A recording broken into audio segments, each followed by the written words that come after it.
Meron tayong unboxing latest unit again and again dito sa Motor Electric, si Motor Outlaw Electric Longboard. Okay? Buksan natin, boy. Let's do it. Come on. Quick specifications while unboxing. Meron tayong 36 volts na voltage. Motor is 1,650 watts. Beautiful.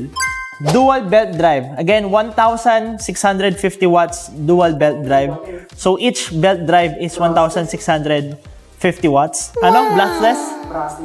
Brushless motor. Top speed is 40 kph.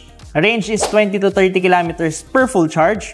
Battery capacity is 10 amperes. Beautiful makinarya. Charging time is 5 hours. Product weight, magaan? Magaan lang. 13 kilos only. Okay, 13 kilos only. Climbing grade is around 14 degrees. Ganda niya ito. Para sa ko ah.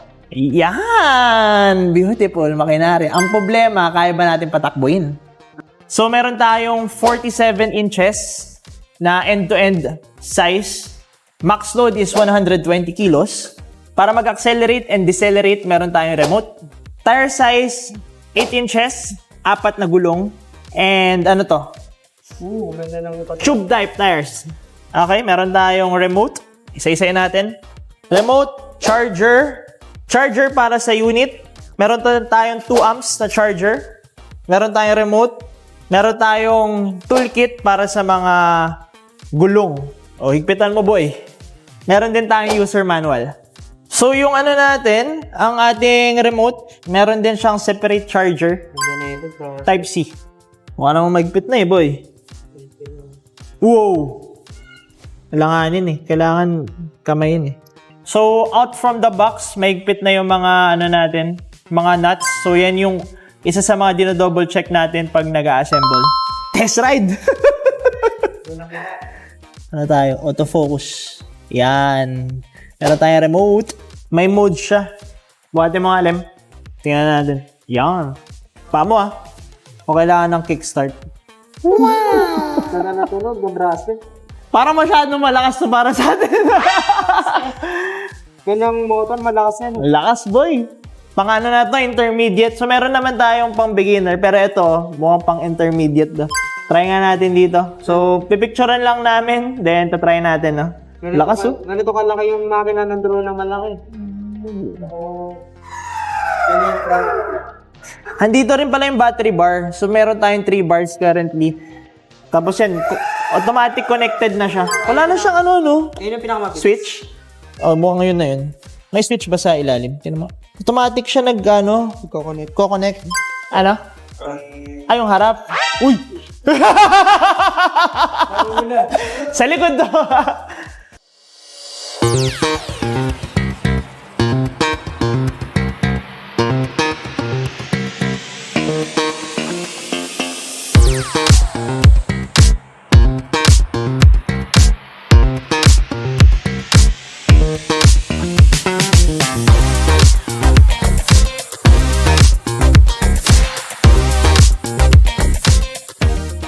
So, available na itong si Motor Outlaw Electric Longboard dito sa Motor Electric. Kung gusto nyo ng thrilling at meron na kayong experience of using electric skateboards or longboards, mabilis na lang to para sa inyo. Kasi ako wala akong experience at all. Try mo. Isa lang. Naka-gear 1 lang to.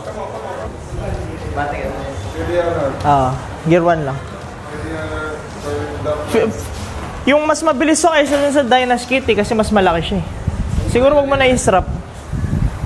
Oh, yan. Apakan mo lang yung strap. Kami yung strap, para mo nang kuha. Ay, bagay. Oo. Kailangan mo ito yung long press. Magpupula to. Oh, sige nga. Oh, reverse. Hindi, papunta. Forward din. Forward. Forward lang siya. Forward. Hey. Ganda guys! Ganda, guys.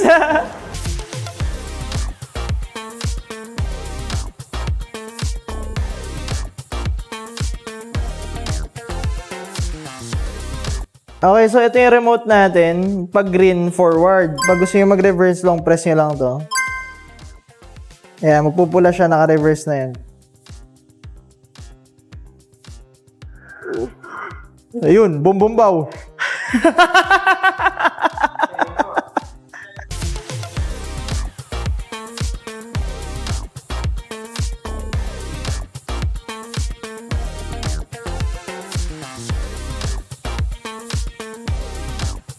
Thank you for watching. If you haven't subscribed, kindly do. If you want to drop by, we are open 10 a.m. to 6 p.m. Monday to Sunday with a 12 to 1 p.m. lunch break. We are easy to find on Waze and Google Maps. Just search Motor Electric Vehicle PH Tondo.